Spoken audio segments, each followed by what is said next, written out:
Today marks exactly 1 year since President Biden became our 46th president. This all-Democratic government has had 365 days to start delivering on some of their core promises. So what were those promises in their own words? Crushing the virus, strengthening our alliances, and above all else, lowering the temperature and reunited a divided country. Now remember, upon taking office, this administration had historic tailwinds at its back. President Biden inherited life-saving vaccines and a distribution system that was already up and running.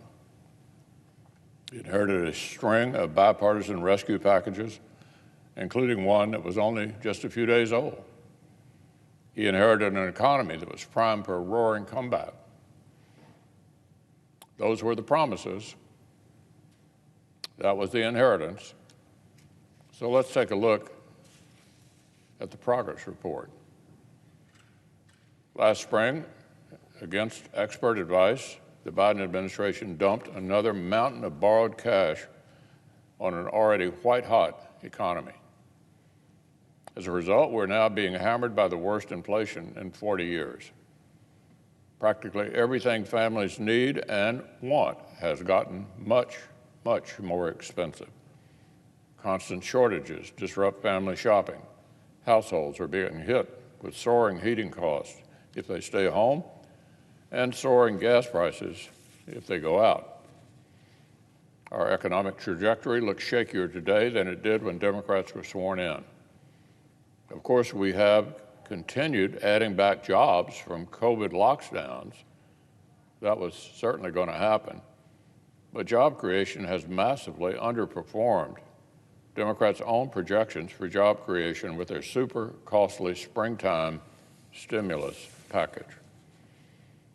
When 2021 was said and done, the country had added roughly the same number of jobs that we were on track to create before Democrats implemented one policy or spent one dime. They managed to literally blow $1.9 trillion, but only barely beat the starting trajectory they inherited.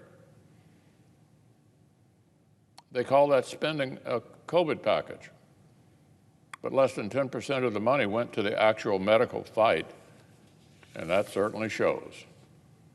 Americans are entering the third year of this pandemic with too few tests, too few treatments, too many new cases, and too many school closures. Muddled guidance on boosters that caused FDA experts to resign in protest, and needless, divisive vaccine mandates that were not even constitutional. 1 year in, the coronavirus is decidedly uncrushed. And COVID wasn't the only epidemic sweeping American streets. Take violent crime. Far-left rhetoric and anti-law enforcement local policies have led major cities to set all-time records for homicides in 2021. Or take fentanyl. This deadly imported poison was the leading cause of death for Americans aged 18 to 45 last year.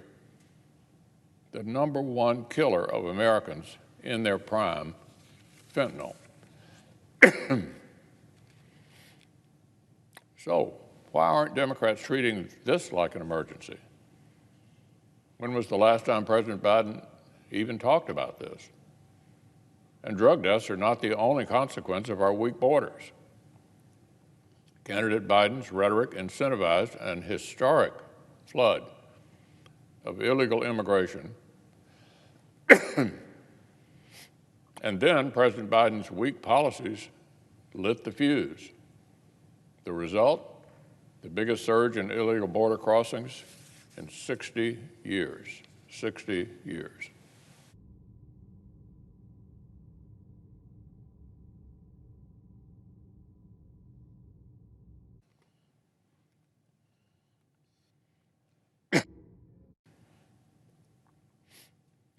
All these issues are priorities for American families. But the Biden administration spent most of 2021 focused on none of those.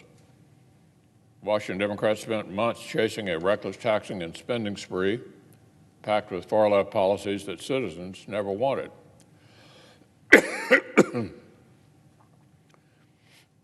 We spent half of 2021 trying and failing to blow $5 trillion on windmills and welfare. When that effort faded, Democrats abruptly pivoted and started shouting that American democracy was on death's door. They propagandized that some evil anti-voting conspiracy is sweeping America.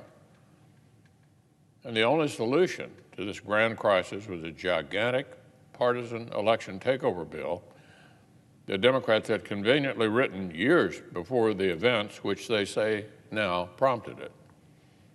The American people didn't buy the fake hysteria. 0.5% of the country thinks election laws are a top issue. In fact, more Americans believe voting laws are actually too loose than too tight. Oh, but Democrats went all in on this obsession. A few days ago, the sitting President of the United States called millions of Americans his domestic enemies and analyzed United States senators to Jefferson Davis. Well, last night the fake panic drove 48 Senate Democrats to walk the plank on a failed effort to shatter the Senate itself for short-term power. And now Washington Democrats appear to be launching an absurd and reckless campaign to delegitimize the next election in advance in case they lose it. Sound familiar? Yesterday, the president told reporters that he might not accept the 2022 election results as legitimate if his election takeover bills do not pass Congress first. All sounds eerily familiar. This morning, the House Majority Whip followed suit. He was asked if the legitimacy of our elections is contingent on Washington Democrats passing these bills, and he replied, "I'm absolutely concerned about that." The Democrats, who preached countless sermons about accepting voters' decisions, are now saying the midterms may be illegitimate unless they win. So, America, after all of this, do you feel unified? Do you feel healed? Do you feel like our core institutions are being protected? Now, Senate Republicans have met this administration more than halfway. In 2021, the Senate built and passed a major infrastructure deal. We passed bipartisan legislation on competing with China. But beyond that, this administration deliberately chose to build their whole governing strategy around the party line reconciliation process. So the president cannot deflect blame for his disappointing first year. The American people know where the buck stops. And if our Democratic friends do not change course before long, the buck will stop somewhere else.